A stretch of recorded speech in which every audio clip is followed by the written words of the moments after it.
ABM Khairul হক, প্রাক্তন প্রধান বিচারপতি, বাংলাদেশের ইতিহাসের সবচেয়ে বিতর্কিত বিচারপতিদের একজন। তার এক রায়ে ধ্বংস হয়ে যায় বাংলাদেশের নির্বাচন ব্যবস্থা। 5ই আগস্ট শেখ হাসিনা পালিয়ে যাওয়ার পর থেকে দাবি ওঠে তার বিচারের, তবে এখন পর্যন্ত কোনো ব্যবস্থা নেওয়া হয়নি তার বিরুদ্ধে।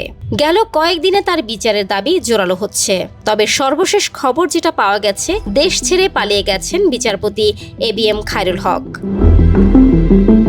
আমার দেশ পত্রিকায় এ নিয়ে একটি রিপোর্ট লিখেছেন সাংবাদিক অলিউল্লাহ নোমান, যে রিপোর্টে বলা হয়েছে এবিএম খায়রুল হক প্রথমে ভারতে পালিয়ে যান, পরে সেখান থেকে ব্রিটেন যান। তার কন্যা ব্রিটেনে বসবাস করছেন, তবে তিনি মেয়ের বাসায় ওঠেননি।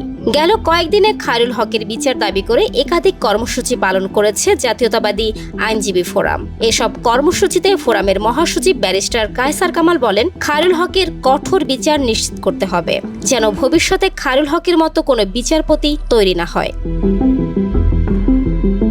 খায়রুল হক পালিয়ে গেলেও তার বিচার হওয়া উচিত বলে মনে করেন আইনবিদরা। তাদের মতে খায়রুল হকের বিচার হওয়া উচিত, এটা ভবিষ্যতের জন্য দৃষ্টান্ত হবে। বিচারপতি এবিএম খায়রুল নানা কারণে বিতর্কিত। আওয়ামী লীগের অন্যতম সহযোগী হিসেবে বিবেচনা করা হয় তাকে। আওয়ামী লীগের শাসন দীর্ঘায়িত করতে তিনি ভূমিকা রাখেন।